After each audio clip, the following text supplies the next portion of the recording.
I'd like to invite our church chair, Bob Diller, up to the stage, who is filling in and is going to share some words with us. Let's give Bob a hand, everybody. Come on.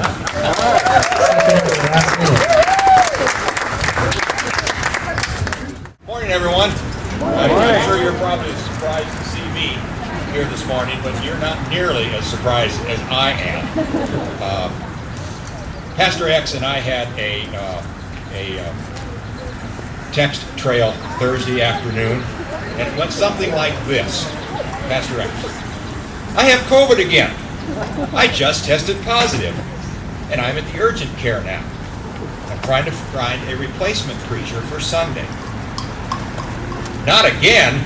Is there anything I should be doing? No, I just need to find someone to preach. If not, there likely won't be a sermon. Well, we could always do more music. I could preach, but everyone would start running for the exits. Well, maybe you can share your devotional from our last EB board meeting. Then I went on to say our small group helped out at Alden back before the COVID, and we took turns on the fifth Sunday if there was a fifth Sunday of the month. We took turns leading the service, so those who were regular people doing the Alden service could have a break, and we would take turns doing a short message to the people. So I told him, I said, I actually have a couple messages from our small group that might work. He said, awesome, send them to me. Gets back to me and he said, I liked the sermon on miracles. My comment was, I'll give it a try. So you'll soon find out that I'm not a preacher, but I'm just more of an observer. So here we are in early July, and the baseball season is starting to get exciting as teams are deciding whether they will be buyers or sellers at the trade deadline the end of this month. Will they make a run for the playoffs, or will it be just another wait till next year? Start of football training camp is just a few short weeks away, and the season will begin before we know it. With that in mind, just a few days ago, I was thinking, what if the Cubs or Sox were to get into the playoffs this year and maybe even win a World Series? Or perhaps the Bears might win more than they lose. What if they got hot at the right time and made a run at the Super Bowl? Okay, maybe you're not a sports fan, but wouldn't it be great if we didn't get massive snowstorms this winter and the bitter cold temperatures if they never came? Better yet, what if you bought a $1 super lottery ticket and won the $1 million lottery? Most people would call, or some part of this, a miracle. But miracles happen every day. Why, in fact, the Cubs did win the World Series in 2016, and in 1985, a mere 38 years ago, the Bears were the best team in football and won the Super Bowl. How about the winter 100 years ago, of 21 and 22, when Chicago recorded a scant 9.8 inches of snow, or 10 years later in the winter of 31-32, when the warmest winter on record had an average of 31.7 degrees. Unfortunately, we're starting to head back toward those things. Finally, on March 20th, I think it was 2012, a couple from Redbud, Illinois, a town of about 3,700 people, about 50 miles south of St. Louis, won $656 million in the mega lottery. And they had to share it with 5 others. That's too bad. These events all sound like miracles to me, and I think they do to almost everyone else. It seems we throw around the word miracle quite haphazardly these days. The movie Miracle on 34th Street, the Miracle Mile in Chicago. Who remembers Al Michaels' quote, "Do you believe in miracles?" when the U.S. hockey team beat the Russians in the 1980 semifinal hockey game. I do. I know where I was that day. I was at the Chicago Stadium, and I was with Larry Anderson and our 2 boys, at least 2 of our boys, watching the Bulls play. The dictionary describes miracles as an extremely outstanding or unusual event or accomplishment. Or B, an extraordinary event manifesting divine intervention in human affairs. Which of these definitions do you think apply to everything that I've mentioned so far? I think we could all agree that definition A would be correct. I'm guessing that each of us have experienced at least one miracle in our life. I know I have. It may not be epic. It may not be monumental. It might be something quite small. However, getting a good grade on a test you didn't study for, or not getting a speeding ticket when you know darn well you were speeding, not that that ever happened to me, is not a miracle. That's just dumb luck. So while you take a minute to reflect on something personal that you consider a miracle in your life, I'm going to take a page from Pastor X, who sometimes uses his personal experiences as an example, and give you an example of a miracle that happened to me some time ago. Back in 1961, when I was a senior in high school, my friend Steve and I were going to go visit Western Illinois University in Macomb. It's about 100 miles from Princeton, and we were about 11. We left school around 3 o'clock on a Friday. About 11 miles from town, we were involved in a head-on collision. The driver was coming up a hill in our lane and ran right into us, head-on. I looked over at Steve. He was pinned in the car. I got out. I stumbled to the side of the road and fell down. The next thing I remember was someone had placed a heavy blanket over me because it was cold. It was March 10th, and it was cold. And soon I heard someone say, standing right next to me, "Don't worry about him, he's dead, let's go get the other guy." And so they walked over to get Steve out of the car. Sometime after that, I must have moaned or moved or did something, but they realized that I was still there.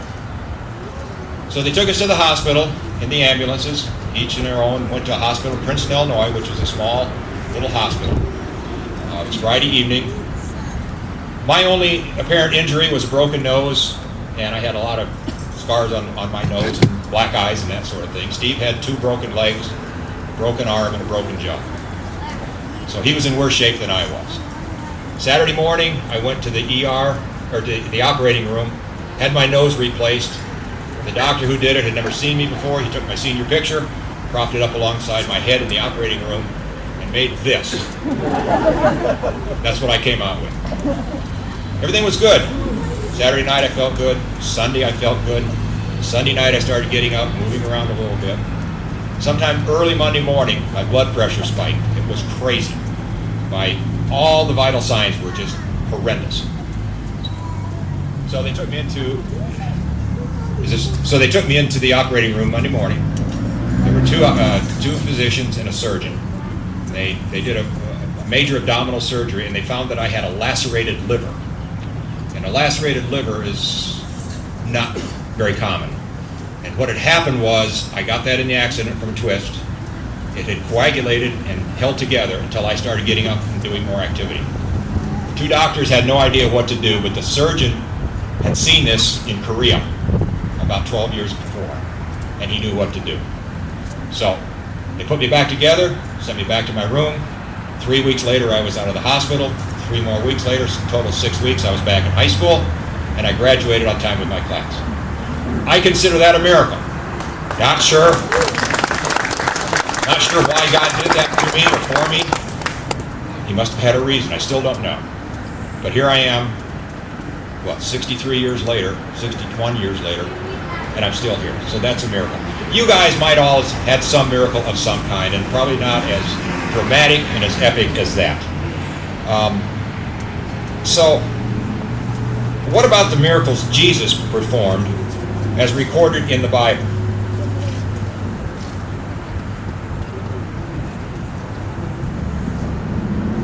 Hold on a minute.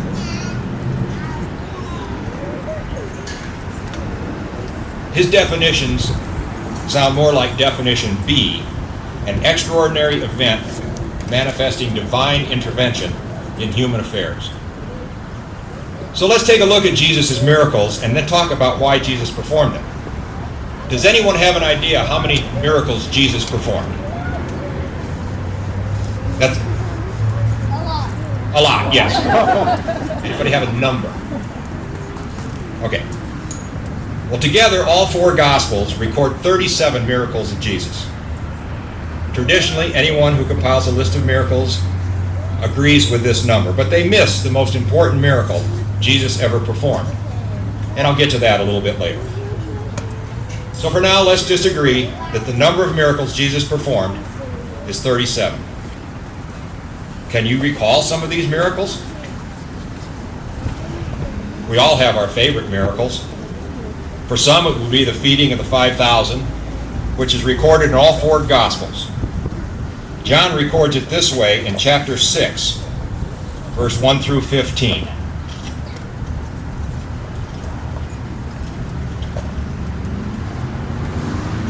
I'll get there. John 6, 1.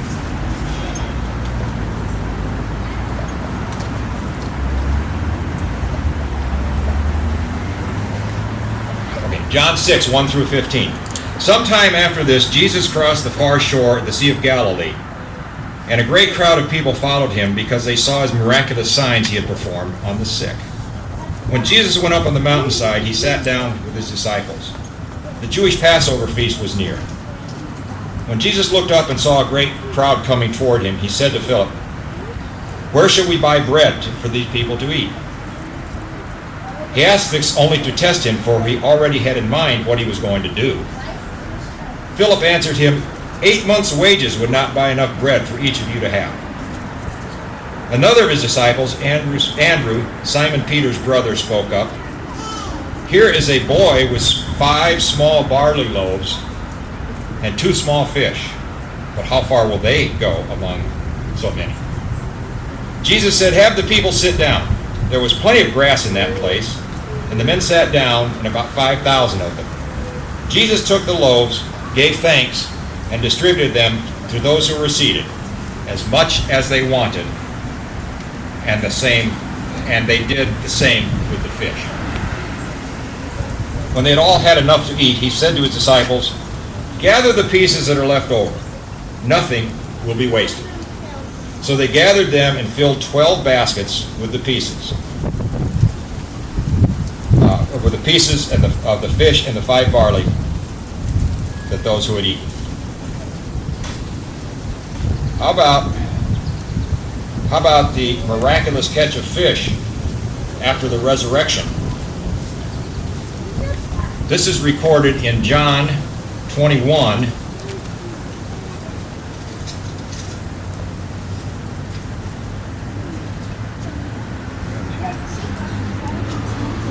I had this marked so it'd be so easy. John 21, 4 through 11. Early in the morning, Jesus stood on the shore, but the disciples did not recognize that it was Jesus. He called out to them, "Friends, haven't you any fish?" "No," they answered.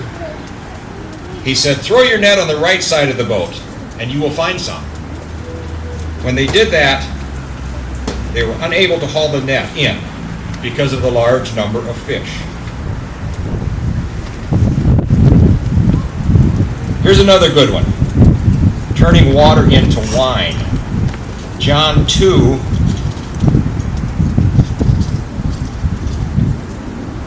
(1 through 11).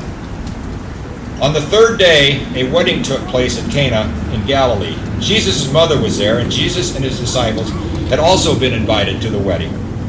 When the wine was gone, Jesus said to him, "They have no more wine." "Dear woman, why do you involve me?" Jesus replied. "My time has not come yet." His mother said to the servants, "Do whatever he tells you." Nearby stood 6 stone water jars, the kind used by the Jews in ceremonial washing, each holding from 20 to 30 gallons. Jesus said to the servants, "Fill the jars with water," so that they filled them to the brim. Then he told them, "Now draw out some of that water and take it to the master of the banquet. They did so, and the master of the banquet tasted the water that had been turned into wine. He did not realize where it had come from, though the servants which draw the water knew. He then called the bridegroom aside and said, "Everyone brings out the choice wine first, and then the cheap wine later. But you have saved the best until now."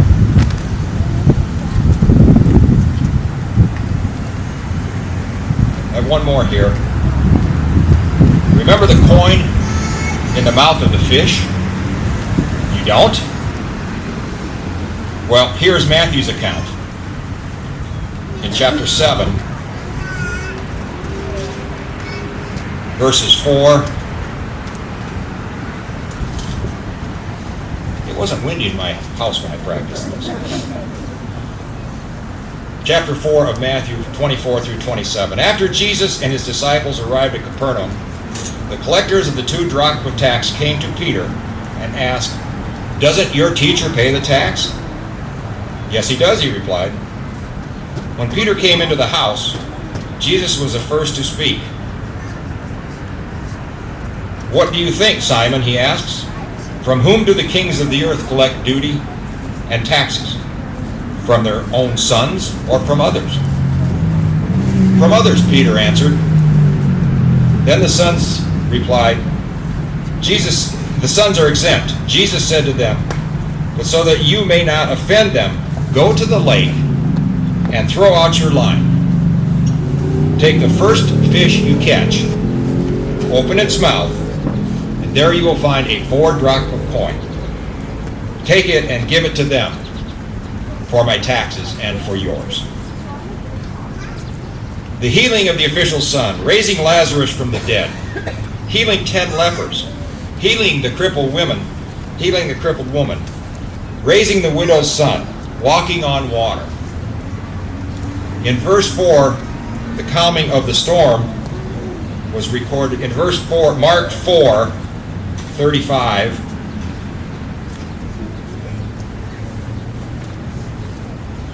it was recorded this way. That day, when evening came, he said to his disciples, "Let's go over to the other side." Leaving the crowd behind them, they took him along, just as he was in the boat.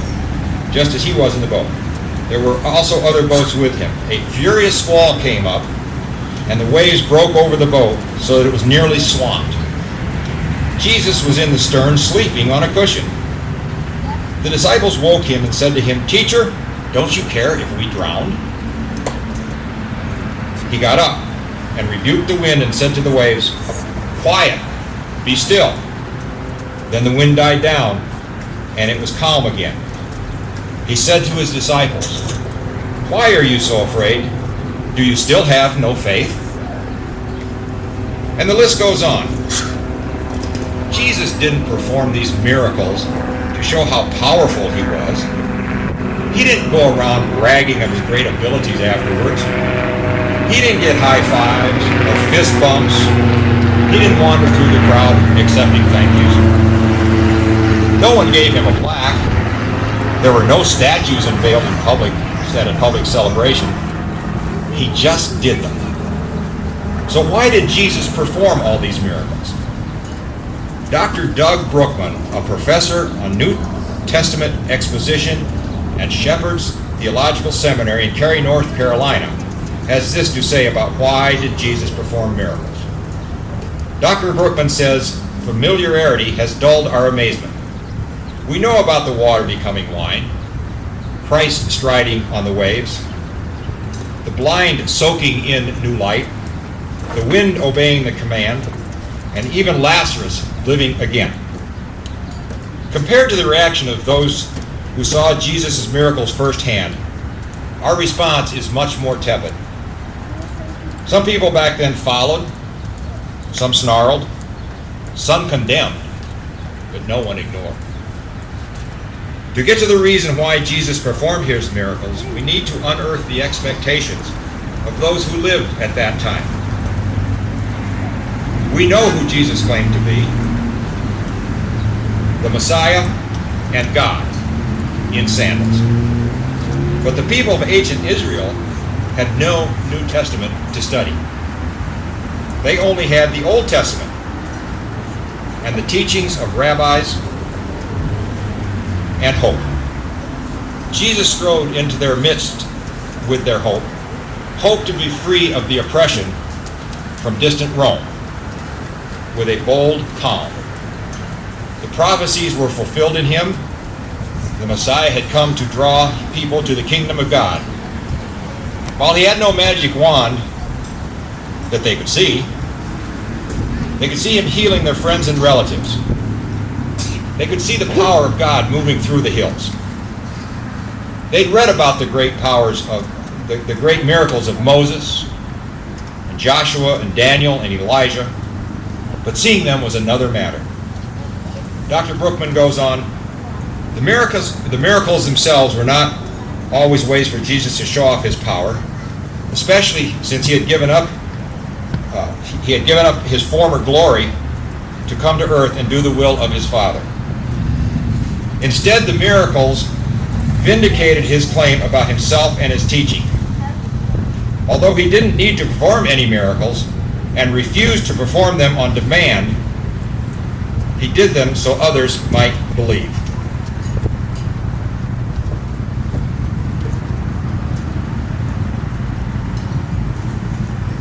With all the healings and weather control, however, it's easy to forget the greatest miracle.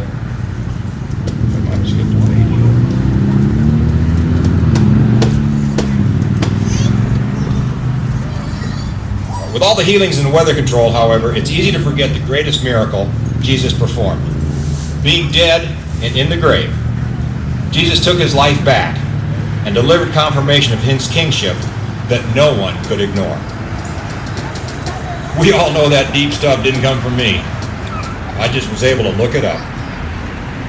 So let's amend the number of miracles and add the resurrection as the greatest miracle to make a grand total of 38 of the number of miracles Jesus performed. I also believe that the one common thread of all these miracles are the love that Jesus had for everyone in his day. And his love that Jesus had for people over 2,000 years ago is still available to each and every one of us here today. All we have to do is ask him to enter our hearts, and we will have everlasting life. In John 14:6, Jesus said, I am the way, the truth, and the life. No one comes to the Father except through me. We have the miracle of birth, of growth, of life. But perhaps the greatest miracle we have available to us today is the miracle of hope for everlasting life and salvation through Jesus Christ our Lord. All we have to do is ask. Let's pray.